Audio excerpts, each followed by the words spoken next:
54 বছর পর আন্তর্জাতিক স্বীকৃতি পেয়েও জামাত ইসলামী গ্রহণ করলো না, সে স্বীকৃতি প্রত্যাখ্যান করেছে জামাত। এটা জামাতের একটা স্মার্ট মুভ। এটা অনেকটা মজা করে অনেকে বলেন, এবং জামাতের কেউ কেউ কিন্তু বিষয়টা ধরতে পেরে প্রচারণাও চালিয়েছেন। দর্শক, সেই পুরনো কথা, 1971 সালে জামাত ইসলামী যে স্বাধীনতা বিরোধী ছিল, প্রধান যুক্তিটা কি ছিল? যে আমরা পিন্ডির গোলামের জিঞ্জির থেকে মুক্ত হয়ে দিল্লির গোলামিতে থাকতে চাই না। এর মানে জামাতের স্বাধীনতা বিরোধিতার প্রধান যুক্তি ছিল, অন্যগুলো ছিল অক্সিলিয়ারি যুক্তি, প্রধান যুক্তি ছিল, প্রাইম লজিক ছিল যে ভারত আমাদেরকে পরাধীন করে রাখবে। এবং জামাতের এই যুক্তি কিন্তু পরবর্তীতে সঠিক প্রমাণিত হয়েছে যে আমরা ভারতের কাছে পরাধীন ছিলাম দীর্ঘ 54 বছর। এই 2024 সালের অগাস্টে এসে আমরা ভারত থেকে স্বাধীন হয়েছি। এটা ছিল জামাতের প্রধান যুক্তি, যে এটা ভারতের কারসাজি। জামাতের লোকজন তখন এই মুক্তিযোদ্ধাদেরকে ভারতের দালাল বলতো, এমনকি শেখ মুজিবকেও ভারতের দালাল বলেছে। ইটস ট্রু, এটা অস্বীকার করার কোনো সুযোগ নেই। এবং মুক্তিযুদ্ধের বিরোধিতা অন্যতম অস্ত্র ছিল যে এটা ভারতের দালাল, আমরা ভারতের খপ্পরে পড়েছি, অতএব পাকিস্তানকে অখণ্ড রাখতে হবে, এটাই তো যুক্তি ছিল। এখন দেখেন, একটা সহজ বিষয়, আপনি একটা যুক্তি দিলেন, আপনার প্রতিপক্ষ সেই যুক্তিটাকে খণ্ডন করলো এবং সাধারণ জনগণ সেই প্রতিপক্ষের যুক্তিটাই মেনে নিল, তখন আপনি পরাজিত। জামাতের ক্ষেত্রে কিন্তু এটাই হয়েছিল।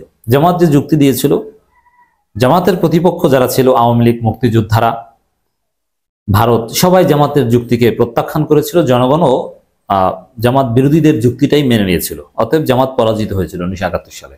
এটাই তো সঠিক।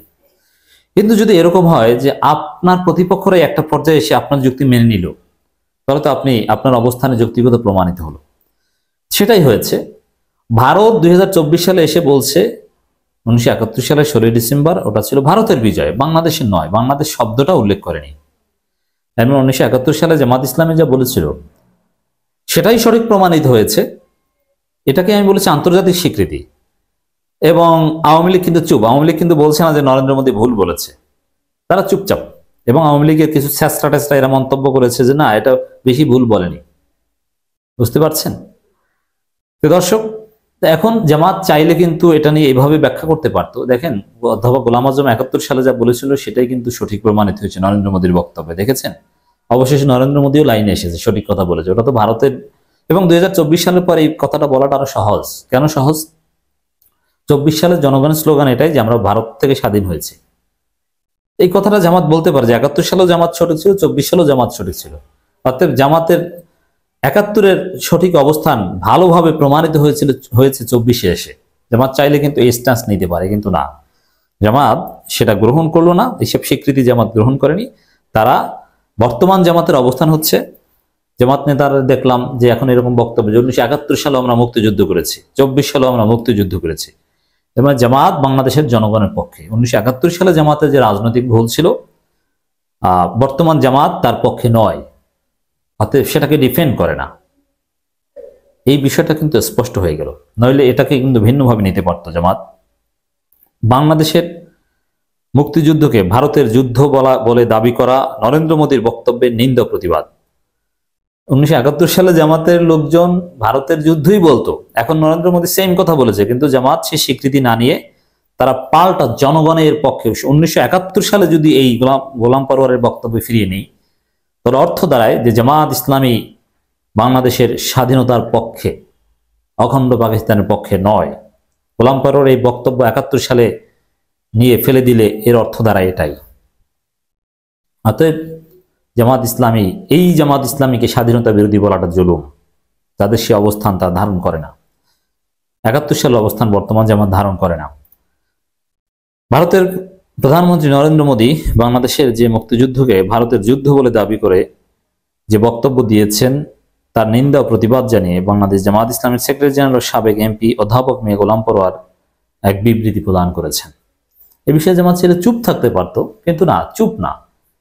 বাংলাদেশের জনগণের অধিকারের পক্ষে জামাত সবসময় আছে। ভুল করলে সেই ভুল স্বীকার করে হলেও জামাত জনগণের পক্ষে আছে। এটাই হচ্ছে জামাত ইসলামী।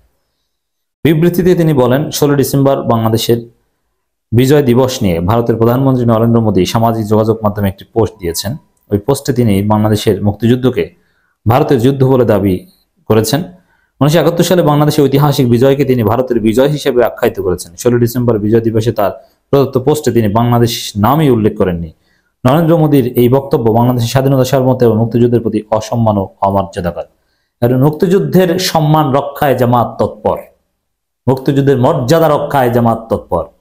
অতএব জামাতকে আপনি, বর্তমান জামাতকে আপনি মুক্তিযুদ্ধের পক্ষের শক্তি বলতে পারেন। আমির জামাত তো অনেকবার গর্ব করে বলেছে, আমি শহীদ মুক্তিযোদ্ধা পরিবারের সন্তান। তার এই বক্তব্যের মাধ্যমে প্রমাণিত হলো যে 50 বছর আগে জামাত ইসলামী ভারতের আধিপত্যবাদের আশঙ্কা সম্পর্কে যে বক্তব্য দিয়েছিল তা সঠিক।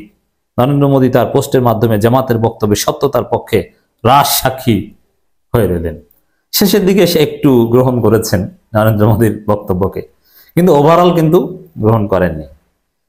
তো এটা একটা স্মার্ট পলিটিক্স জামাতের মুক্তিযুদ্ধ 71 প্রশ্নে জামাতের স্ট্যান্স কি, এটা কনক্রিট কোনো স্ট্যান্স নেই, এক এক সময় এক এক ধরনের। যেমন এই বক্তব্যই কিন্তু কনক্রিট। প্রথম দিকে মুক্তিযুদ্ধকে যেভাবে জাস্টিফাই করা হলো, জামাতের অবস্থান বাদ দিয়ে মুক্তিযুদ্ধের অবস্থানই সঠিক ছিল মুক্তিযোদ্ধাদের, এটা বলেছেন। আবার শেষের দিকে এসে জামাতের অবস্থান যে সঠিক ছিল আংশিকভাবে সেটাকে আবার জাস্টিফাই করেছেন নরেন্দ্র মোদীর বক্তব্যের মধ্য দিয়ে। এর মানে জামাতের অবস্থান কিন্তু কনক্রিট নয়। আমরা ভারতের প্রধানমন্ত্রী নরেন্দ্র মোদীর এই বক্তব্যের নিন্দা প্রতিবাদ জানাচ্ছি। মানে একদিকে মুক্তিযোদ্ধাদের বাংলাদেশের বিজয়, বাংলাদেশের যুদ্ধ এটাও বলেছেন, আবার নরেন্দ্র মোদীর বক্তব্যকে রাজসাক্ষীও বলছেন জামাতের অবস্থান সঠিক হওয়ার পেছনে, আবার নরেন্দ্র মোদীর বক্তব্যের নিন্দা প্রতিবাদ জানাচ্ছেন। মানে ত্রুটি আছে জামাতের এই বিবৃতিতে, কিন্তু মৌলিক মেসেজ এটাই যে জামাত স্বাধীনতার পক্ষে, মুক্তিযুদ্ধ মেনে নিয়েছে, মুক্তিযুদ্ধের পক্ষে বর্তমান জামাত। মৌলিক মেসেজ এটা।